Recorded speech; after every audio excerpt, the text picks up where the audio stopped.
Charlie and the Chocolate Factory by Roald Dahl. Chapter 28. Only Charlie Left.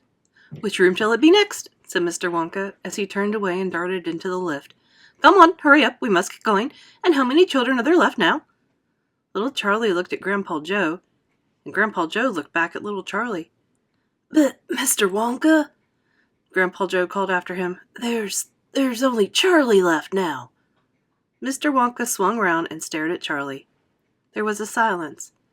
Charlie stood there holding tightly onto Grandpa Joe's hand. "You mean you're the only one left?" Mr. Wonka said, pretending to be surprised. "Why, yes," whispered Charlie. "Yes." Mr. Wonka suddenly exploded with excitement. "But my dear boy!" he cried out. "That means you've won!" He rushed out of the lift and started shaking Charlie's hand so furiously it nearly came off. "Oh, I do congratulate you," he cried. "I really do. I'm absolutely delighted. It couldn't be better. How wonderful this is. I had a hunch you knew, right from the beginning, that it was going to be you. Well done, Charlie, well done. This is terrific. Now the fun is really going to start. But we mustn't dilly, we mustn't dally. There's even less time to lose now than there was before. We have an enormous number of things to do before the day is out. Just think of the arrangements that have to be made, and the people we have to fetch. But lucky for us."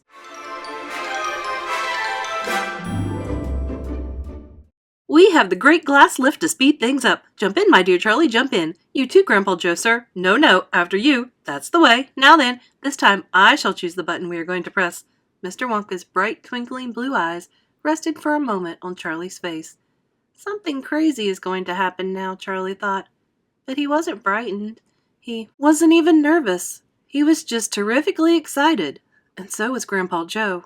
The old man's face was shining with excitement as he watched every move that Mr. Wonka made. Mr. Wonka was reaching for a button high up on the glass ceiling of the lift. Charlie and Grandpa Joe both craned their necks to read what it said on the little label beside the button. It said, "Up and Out." "Up and out," thought Charlie. "What sort of a room is that?" Mr. Wonka pressed the button. The glass doors closed. "Hold on," cried Mr. Wonka. Then wham! The lift shot straight up like a rocket. "Yippee!" shouted Grandpa Joe. Charlie was clinging to Grandpa Joe's legs, and Mr. Wonka was holding onto a strap from the ceiling. And up they went. Up, up, up, straight up this time, with no twistings or turnings, and Charlie could hear the whistling of the air outside as the lift went faster and faster. "Yippee!" shouted Grandpa Joe again. "Yippee! Here we go!" "Faster!" cried Mr. Wonka, banging the wall of the lift with his hand. "Faster! Faster! If we don't go any faster than this, we shall never get through." "Through what?" shouted Grandpa Joe. "What have we got to get through?" "Aha!" cried Mr. Wonka. "You wait and see. I've been longing to press this button for years, but I've never done it until now. I was tempted many times. Oh, yes, I was tempted, but I couldn't bear the thought of making a great big hole in the roof of the factory. Here we go, boys, up and out."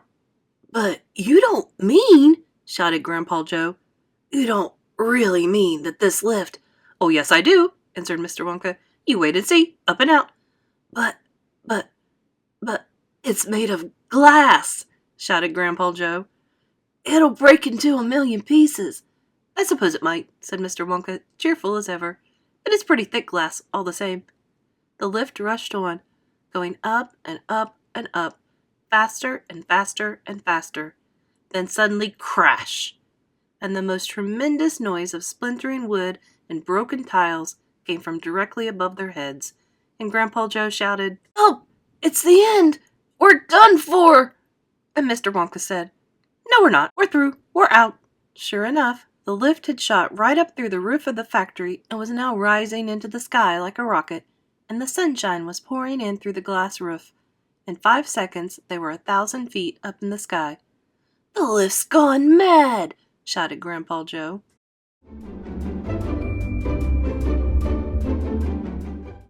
"Have no fear, my dear sir," said Mr. Wonka calmly, and he pressed another button. The lift stopped. It stopped and hung in mid-air, hovering like a helicopter, hovering over the factory and over the very town itself, which lay spread out below them like a picture postcard.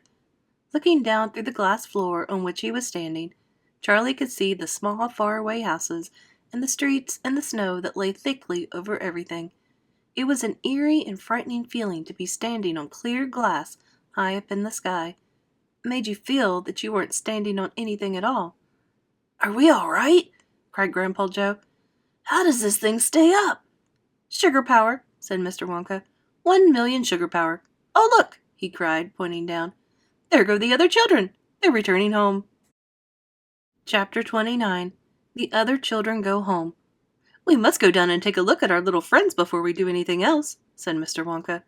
He pressed a different button, and the lift dropped lower, and soon it was hovering just above the entrance gates to the factory.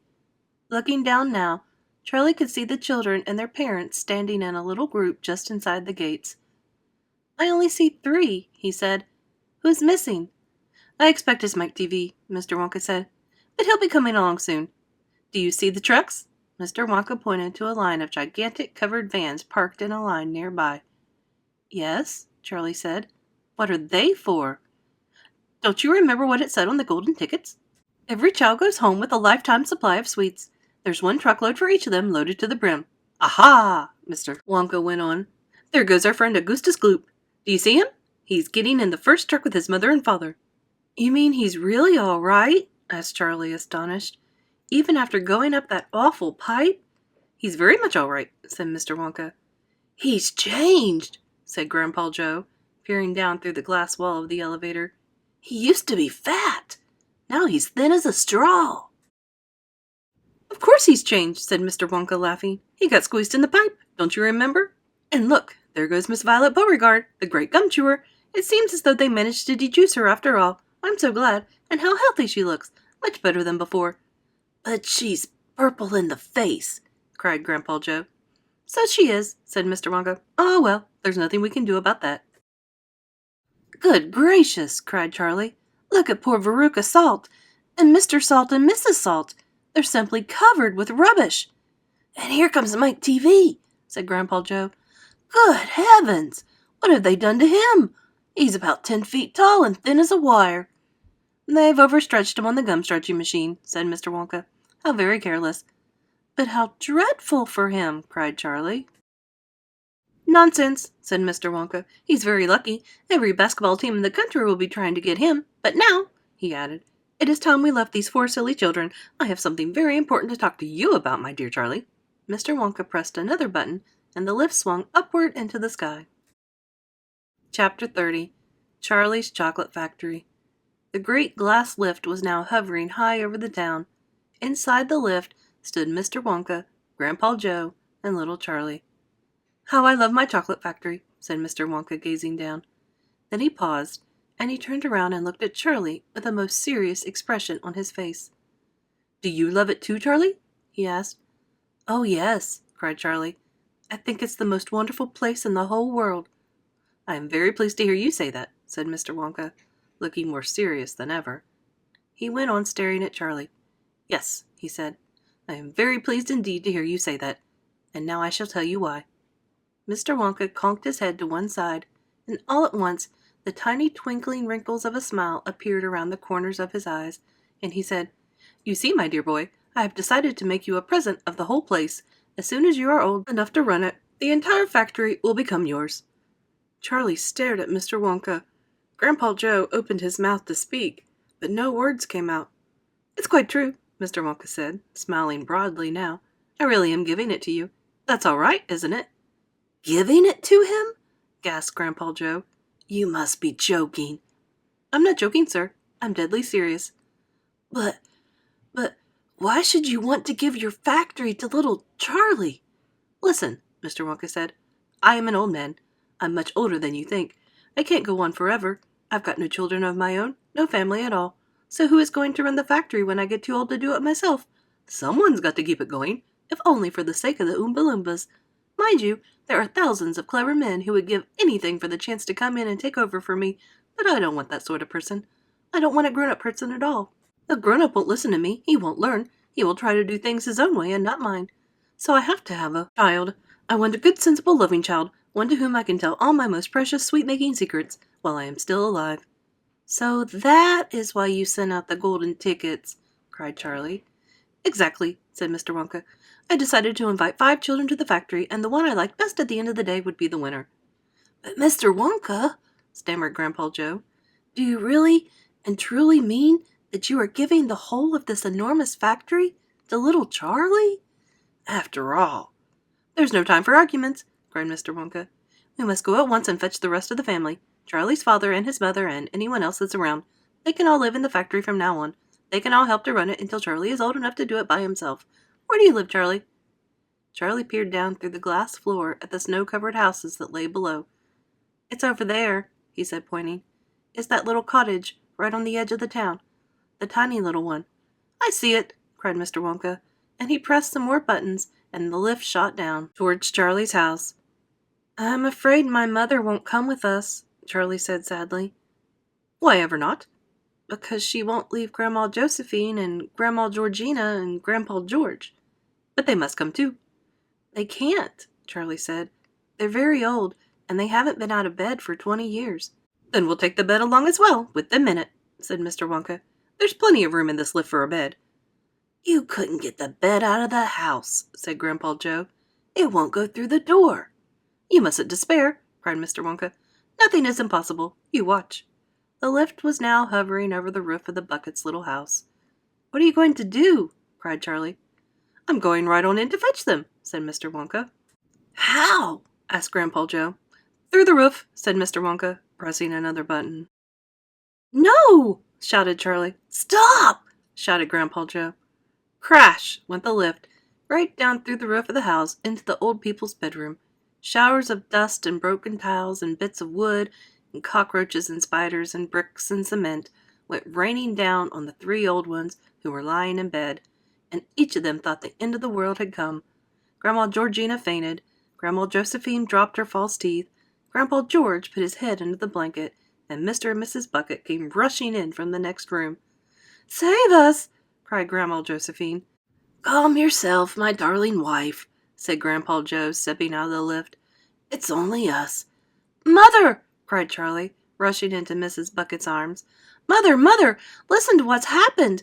We're all going back to live in Mr. Wonka's factory, and we're going to help him to run it, and he's given it all to me, and...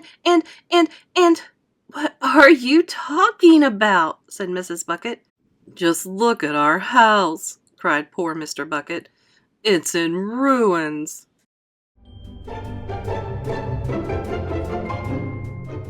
My dear sir, said Mr. Wonka, jumping forward and shaking Mr. Bucket warmly by the hand, I'm so very glad to meet you. You mustn't worry about your house. From now on, you're never going to need it again anyway. Who is this crazy man? Screamed Grandma Josephine. He could have killed us all. This, said Grandpa Joe, is Mr. Willy Wonka himself. It took quite a time for Grandpa Joe and Charlie to explain to everyone exactly what had been happening to them all day, and even then they all refused to ride back to the factory in the lift. I'd rather die in my bed, shouted Grandma Josephine. So would I, cried Grandma Georgina. I refuse to go, announced Grandpa George.